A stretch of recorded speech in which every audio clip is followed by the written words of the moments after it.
لیکن ظاہر ہے آپ کا تجزیہ بہتر ہے کیونکہ ہم نے دوسرا سوال کرنا ہے. میں کور انفلیشن کہتا ہوں جو فوڈ اور انرجی کی جو غریب آدمی کی ہوتی ہے. ٹھیک ہے. یہ اس میں زیادہ ہوا کیونکہ ہم اس میں ایک اور چیز یوز کرتے ہیں جس کو الاسٹیسٹی کہتے ہیں کہ جی جب ایک ایسی پروڈکٹ ہے جو کنزیومر نے خریدنی ہے تو یہ آجر جو ہے کیا یہ کہہ سکتے ہیں کہ معاشرتی جو ڈس آنیسٹی ہے، مثلا ہمارا فروٹ جو ہے 1 بلین یعنی جو باہر ہم جو آ سکتے ہیں آم تیار ہے، سٹرس ہوتا ہے، اب رولر ہے یعنی باہر ہم ظاہر نہیں جا رہا، یہاں لوگوں کو مل بھی رہا ہے.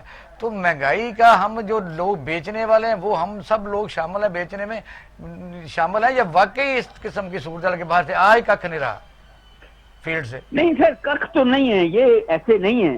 مگر وہ جو پہلی بات آپ نے کی ہے وہ معاشرتی ڈس آنیسٹی اس ملک میں بہت زیادہ ہے. میں آپ سے یہی کہہ رہا تھا کہ یہ ملک اب ایسا ہے جس میں ہر قسم میں امیر آدمی کا پیسہ اور بنتا ہے. ایک طرف 70 روپے کا آم ہے، ایک طرف وہی آم جو اچھی آبادی میں 270 روپے کا ہے. تو ڈس آنیسٹی معاشرتی بھی تو ایک ایلیمنٹ ہے نا. جی میں ایگری کیا ہے اس معاشرتی ڈس آنیسٹی. ڈاکٹر صاحب بہت شکریہ، بڑی مہربانی ہے، آپ نے ہمیں ٹائم دیا، بڑی نوازش. تو اب پتہ کنفیوژن یہ رہتی ہے، پتہ کیوں میں یہ سمجھتا ہوں کہ باہر فروٹ رول رہا ہے، شام کو پھینکتے ہیں، وہ خراب ہو جاتا ہے. جب غربت بڑھتی ہے تو کرپشن بھی اس کی شرح بھی بڑھتی ہے. ٹھیک ہے، آپ نے صحیح کہا. اچھا، عبدس تاریدی ہمارے ہیرو اگر نام بندہ کمانا چاہے اور اللہ کے نیک بندوں کی خدمت کرنا چاہے اور کرے تو پھر اس بڑے بڑے وزیر اعظم یہاں ہو کے چلے گئے، بڑے بڑے صدر آئے، بڑے بڑے لوگوں نے پراپرٹی. مجھے نہیں پتا کہ عبدس تاریدی پروگرام کیسے عیدی بنا، مجھے یہ بتائیے. آپ کی تو تھوڑی یادیں بھی ہیں. نہیں، میں تو میری میری کئی ملاقاتیں ہیں اور میں ان کروڑوں لاکھوں لوگوں میں شامل ہوں جن کی انہوں نے مدد کی ہے. مجھے بھی وہ ایک موقع تھا مارشاء اللہ کے زمانے میں کہ پریس کلب کراچی سے اٹھا کے لے گئے تھے اور مجھے کھانا بھی کھلایا تھا، مجھے ڈرپ بھی لگائی تھی، مجھے لاہور واپسی کا کرایہ بھی دیا تھا کیونکہ میں حیدرآباد جیل سے چھوٹ کے جب پریس کلب میں آیا تھا وہاں بندہ ہی کوئی نہیں تھا، تالا لگا ہوا تھا. تو عبدالستار ایدھی 2 منٹ ہمارے پاس، ہم نے اس پر بات کرنی ہے. تو عبدالستار ایدھی جو ہے میرے خیال میں ایک ایسا بڑا سبجیکٹ ہے، یہ دنیا میں پاکستان کا روشن چہرے کا اگر کوئی نام ہے تو وہ عبدالستار ایدھی ہے. دنیا میں ایک بڑی ایمبولنس ہے، سب سے بڑی ایمبولنس پاکستان میں عبدالستار ایدھی کی تھی، پرائیویٹ. پاکستان میں نہیں، دنیا بھر میں، دنیا میں کتنی بھی ایمبولنس سروس ہے ان کی نمبر 1 ہے. اور نمبر 2 ایدھی فاؤنڈیشن سے پاکستان میں نہیں چلتی، یہ دنیا کے بے شمار ممالک میں یہ خدمات انجام دیتی ہے. اور میں ان پر بڑی تفصیلی بات کرنا چاہتا تھا، میرے خیال میں آپ کے پاس ٹائم نہیں ہے، آپ کا پروگرام ختم ہو رہا ہے. میں آپ کو بتانا چاہتا تھا کہ عبدالستار ایدھی جب پاکستان بنا اور یہ پارٹیشن کے بعد کراچی آئے تو بچپن میں ہی ان کے سر سے ماں باپ کا سایہ اٹھ جاتا ہے اور یہ بہن بھائی جو ہے وہ گھر میں بھوکے ہوتے ہیں اور لوگوں کے گھروں میں روٹی مانگنے جاتے ہیں، کسی کے گھروں کے دروازوں پہ جاتے ہیں، احسنوں میں جاتے ہیں. اور پھر وہ کیا واقعہ ہوا جس نے ایدھی کو ایدھی بنایا، یہ ساری کہانی مجھے ایدھی صاحب نے سنائی ہوئی ہے. میں آپ کو کسی وقت سناؤں گا، اس وقت آپ کے پاس ٹائم نہیں ہے. تو خاور صاحب ایک اور ہم برہان الدین وانی کی بھی آج یوم شہادت، اس کو بھی ہم سلوٹ پیش کرتے ہیں. اور عبدالستار ایدھی صاحب کو جب میں نے یونیورسٹی پول پر دیکھا تو جب میں وہ لوگوں سے پیسے مانگ رہے تھے تو مجھے اب تک واقعہ یاد ہے، جب میں انہیں پیسے دینے لگا تو میرے رونگٹے کھڑے ہو گئے کہ اتنا بڑا آدمی یعنی میں نے دیکھا زندگی میں. اللہ تعالیٰ ان کو اپنے بہترین یعنی جگہ جنت میں جگہ دے تاکہ اس کی جو خدمات ہیں، انسانیت کی خدمت انہوں نے کی، اس کا کوئی توڑ گیا. پوری دنیا میں آپ نے صحیح کہا، اگر کوئی اچھا فیس ہم دکھا سکتے تو وہ غالباً عبدالستار ایدھی صاحب کا ہے. ناظرین، آپ نے ہمارا پروگرام دیکھا اور سنا، جس اکثر ہم کہتے ہیں کہ آپ بہترین جج ہیں. اپنا اور اہل خانہ کا خیال رکھیے گا. پاکستان زندہ باد.